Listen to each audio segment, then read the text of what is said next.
Alright guys, welcome back to VALORANT. Major Rostermania developments over the last couple of days, confirming some of these full teams for the new season. Sentinels spotted against Cloud9 and a couple of scrims. We'll see how that turned out for both teams in due course. But also, G2 invited to an organizational tournament over in China. What's going to happen there? Is Baby Bay going to be playing again? Are they considering any other options still, despite what happened a few days ago? Very much intrigued to your thoughts in the comments below. Hit the like button if you enjoy. Subscribe if you're new as always. I greatly appreciate it. Plenty to get into. We're going to start with some of the roster stuff. We've got Evil Geniuses, Okonos, Bao, DG Zancom, etc, etc.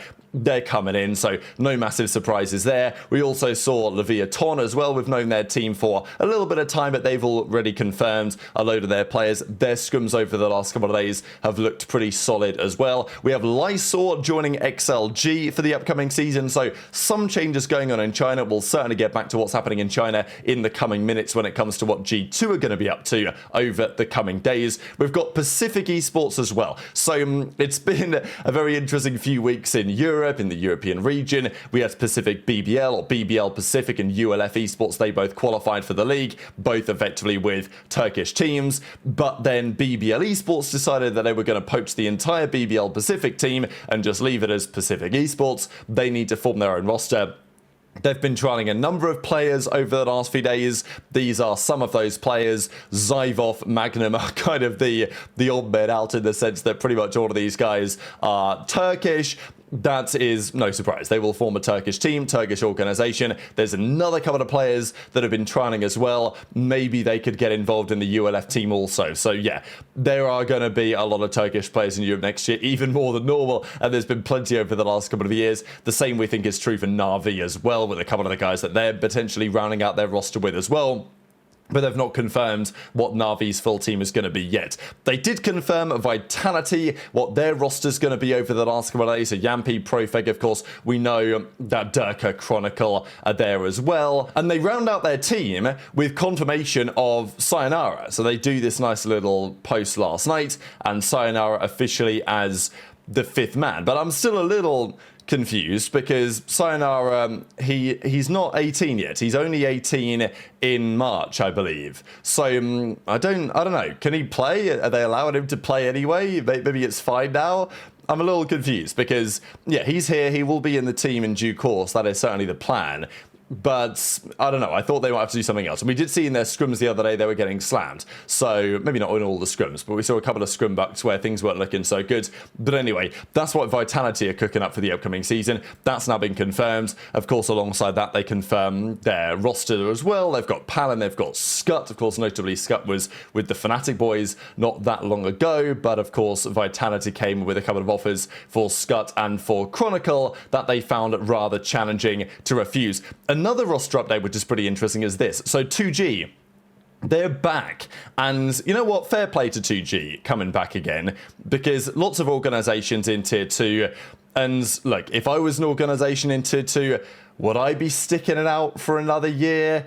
I don't know if I would really, given the current state of things, but, you know, respect to organizations that decide to and still decide to commit to the scene, because we've seen lots of orgs say, you know, Riot have cooked us, we're not going to bother coming back. And as I say, I get it.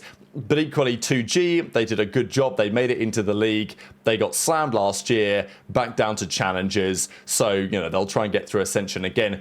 The organizations were more maybe optimistic about Ascension in the first couple of years, because if you did win Ascension, you were guaranteed a 2-year period. But that has changed now, and frankly, that was always going to have to change at some point just because of what it meant in terms of numbers. So we now have this world where if you make champions, you get to stay. Unless what happened over in China with XLG and DRG, of course, they both made champions. So one of them, and it was DRG in the end, eventually had to fight for their life down in Ascension, which they eventually won and made it back in. But 2G are back, and this time they've got Quick, or QCK, or now known as Ambition. So yeah, he's in. He's obviously played for a number of teams over the last couple of years, but he's changed his name in recent times, changed his gamer tag, and 2G are back, and Ambition is officially their man. So excited to see exactly how that future goes for them.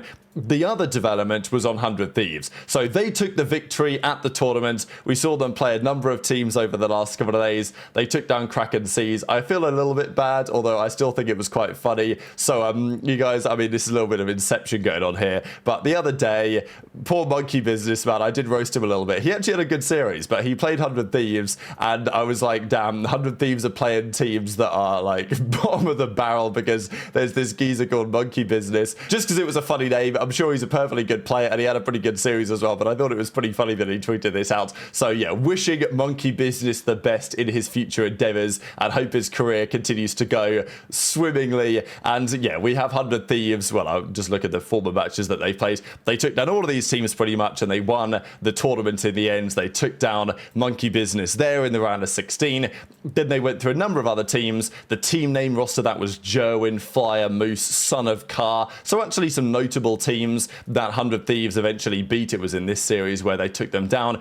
Pretty impressed by 100 Thieves in this first tournament. Look, are they playing the best quality opponents? No, in the grand finals they played the Tandis Hammers, but they didn't lose a map, right? They didn't lose a map. They made a serious run.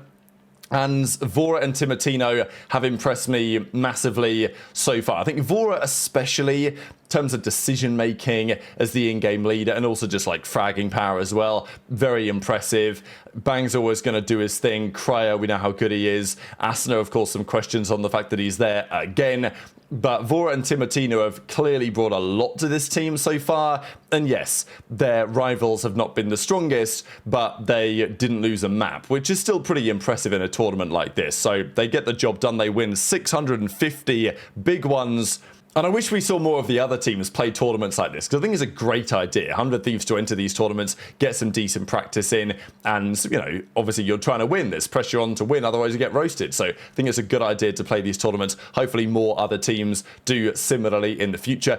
This is the way that the Game Changers World Championship currently looks. As no real surprise, G2 goes and Liquid, Shopify Rebellion and KC, as it turned out, they're in the upper semi-finals. MIBR and Crew Blaze are still alive. The next matchups there are coming up in a day or so's time when G2 goes and play Team Liquid tomorrow morning. So yeah, these are your 6 remaining teams. Probably round about the teams that people would have expected to make it this far in the tournament as it stands. G2, of course, they're pretty happy about their performances so far.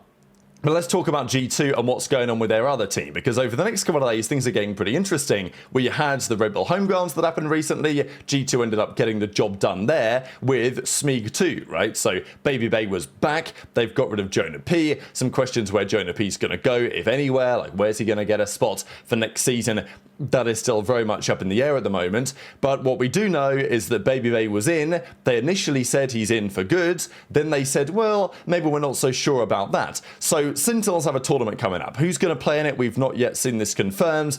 I think they did say that 100 Thieves will be there, and probably a couple of other teams. There may still be some spots up for grabs, but it's likely that G2 won't be able to make it because they are going somewhere else instead. They have officially been invited to the Radiant Invitational over in China. So VALORANT Champions Tour, China say they dominated the Americas the whole year. Can they win another trophy? And they have been invited. So yeah, Valent says the boys are off to Fuzhou, China in December for Radiant Invitational. Hope to compete in China again. Shanghai was the coolest city I've seen. I expect Fuzhou, probably pronounced that terribly, to be the same. So the fans are something from a movie. So it's really interesting to see G2 get out there and get a play. Now actually they could very much go and attend the SEN Invitational potentially, because this is happening later in December. So this isn't the start of December, this is near enough Christmas time, December 18th to the 21st. These are the teams that are going to be there, at least the ones that have been confirmed so far. Maybe this is just the teams. We've got FPX, we've got Nova Esports, PaperX, and then G2. So yeah, very interesting to see. As I say, we don't really have any confirmation yet on how it's going to be played and what the format's going to be and all that type of stuff, but G2 are going to be out there getting some reps in, especially PaperX and a couple of the Chinese teams is going to be very interesting before the year is out,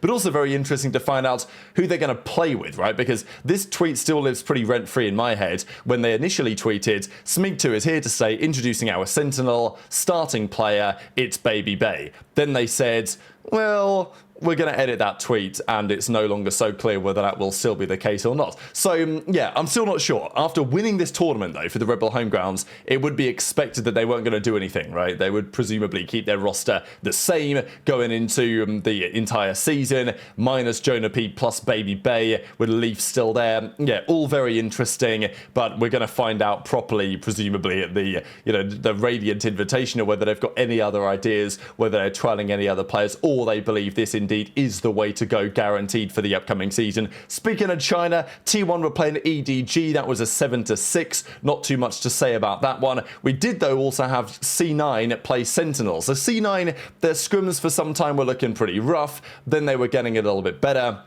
They were spotted playing Sentinels last night, and it was 5-2. Like, nothing special, nothing crazy to take away from this, but just interesting to see the teams still getting some good practice in. As I say, we'll see who turns up to that SEN Invitational in a few days' time. Sentinels will certainly be there.